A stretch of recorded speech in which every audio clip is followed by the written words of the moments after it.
Giants quarterback Daniel Jones is considered day-to-day with an ankle injury, and backup Tyrod Taylor suffered a concussion in Sunday's win over the Bears. Let's bring in New York Post Ryan Dunleavy to talk about the Giants and what options they have heading into London. Ryan, Chad Powers is not available, so what are the best options for the Giants right now before they cross over to the pond, or the other side of the pond? It's funny you say that, Brandon. Eli Manning, a.k.a. Chad Powers, walked out of the locker room last night, and a couple media members shouted, "Hey, the Giants might need you this week." He kept going, said, "Nah, it ain't him." So it actually might be one of his former backups, Davis Webb, who was drafted as the one-time heir apparent to Eli and never really got his shot. Look, if the options to start are Jones, Taylor, and Webb, the options to backup are Taylor, Webb, and a street free agent. It really is that wide open right now on Monday. Really won't know more probably till Wednesday's practice. After the Tua Tagovailoa situation, Brandon, it's hard to imagine the NFL letting a quarterback come back a week after his concussion. It's with the rule changes on tap, and Daniel Jones has missed 2 games in two of the last 3 seasons with high ankle sprains. So it might be a rush to get him back. So it's very possible Davis Webb is the quarterback for the Giants in London. When T2 did get knocked out with that concussion, the Giants offense marched 18 yards down the field. Didn't throw a pass at all with Saquon Barkley as that Wildcat quarterback got the field goal. So how confident do you think Brian Daboll and Mike Kafka are in Davis Webb?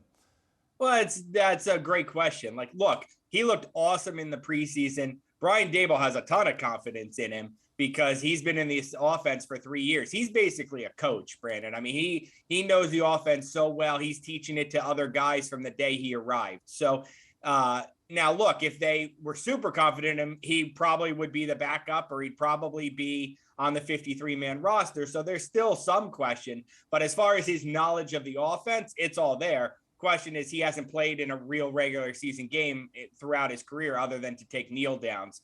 There's no question he'll be able to run the offense. His decision making, if he plays, that's what everybody will have an eye on.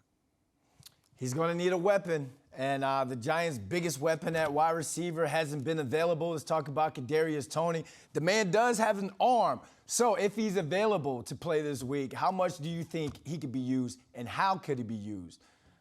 That's a good question. I mean, I'd never count on Kadarius Toney to play. Like, I think he's missed 9 of 21 games in his career. So availability is always the biggest ability question with Kadarius Toney. If he plays, yeah, I mean, you're right. He does have a great arm. There could be a couple gadget plays. He could be the Wildcat quarterback ahead of Saquon Barkley. But again, to me, he has to practice before I can ever consider him playing in a game, and before I consider him doing unusual things that aren't just playing receiver in a game, because then now you're exposing him to more touches, more injury risk, and that's always a problem with Kadarius. The Giants played a game yesterday, Brandon, where they went to the final 45 seconds of the first half without a wide receiver touching the ball. They're playing throwback football, running backs, tight ends, offensive line, and they're winning. Yeah, unfortunately, I'm the one that continues to say, put him in, but at the same time, he has to be available, just like you said. But the opportunity is there for him to get back in the Big Blues graces. Ryan, thanks for joining us. Thanks, Brandon.